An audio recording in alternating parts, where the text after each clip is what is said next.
Alright guys, going to try out a new product that I've just got.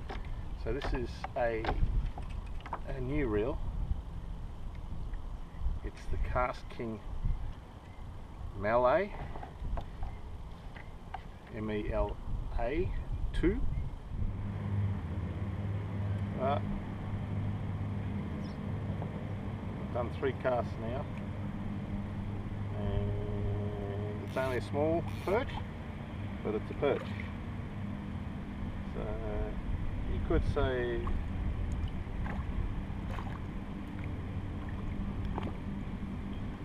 say the reel works. So 6 months ago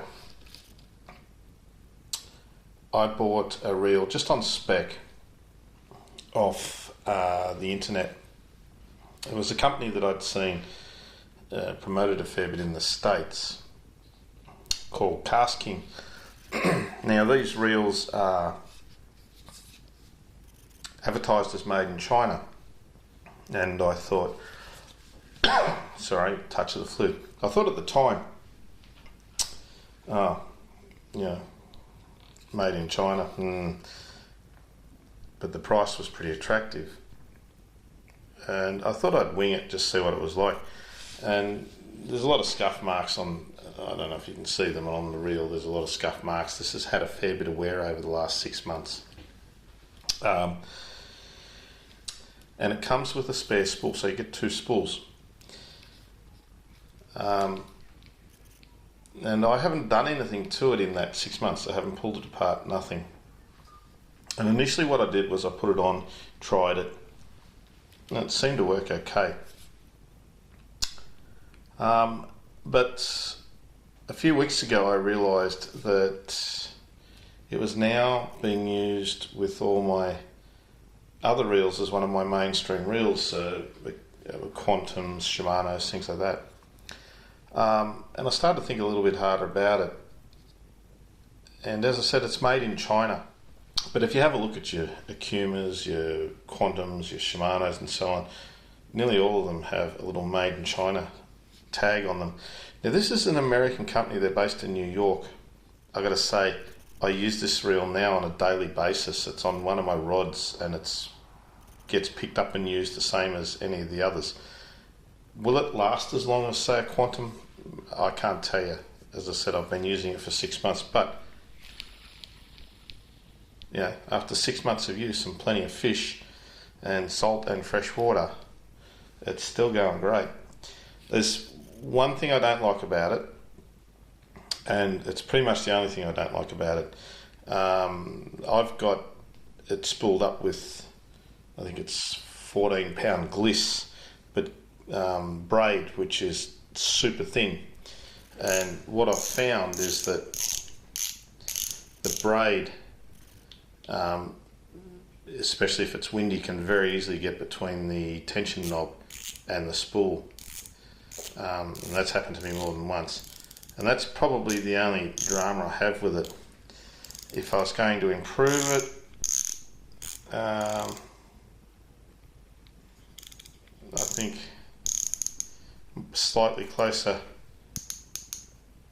when you with the drag knob, there's about a 32nd of a turn before it activates, but then after that it's fine clicks. The drag's smooth. I've not had any problems with it. The bail arm's nice and smooth. The reel itself is not overly heavy. I'll be honest and say I haven't caught any huge fish on it, but I've caught some decent sized fish. Doesn't seem to flex. So Mela 2000 KastKing.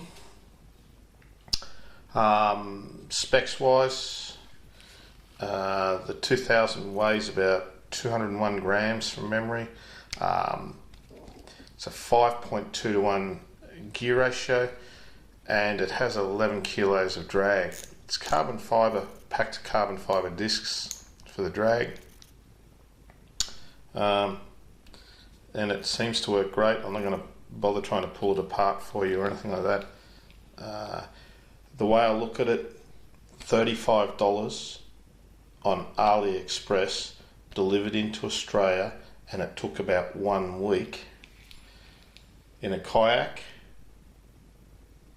where the reels tend to get bashed around a fair bit and sometimes wind up in the water. I'd have to say I think it's a reasonable investment. I don't think of it as a $35 reel when I use it. To me, I'm using it with reels that are $100, $200, $300, and I don't reach behind me and grab the one that's $300. I reach behind me and grab the one that I need, and this fits into that bracket. Aliexpress, they do a lot of KastKing promote that they sell through Amazon, but on Amazon this will cost you about $70 Australian landed, $60 to $70 Australian on your doorstep. Aliexpress at the moment around about $35 on your doorstep with very quick delivery. And that's another thing, very good company to deal with. They answer questions very promptly, they offer warranties, all the rest of it. So again, I'm not saying it's necessarily a Quantum or a Shimano, but I'm also saying that it's also not a piece of junk. Alright, that's it from me. Catch you later.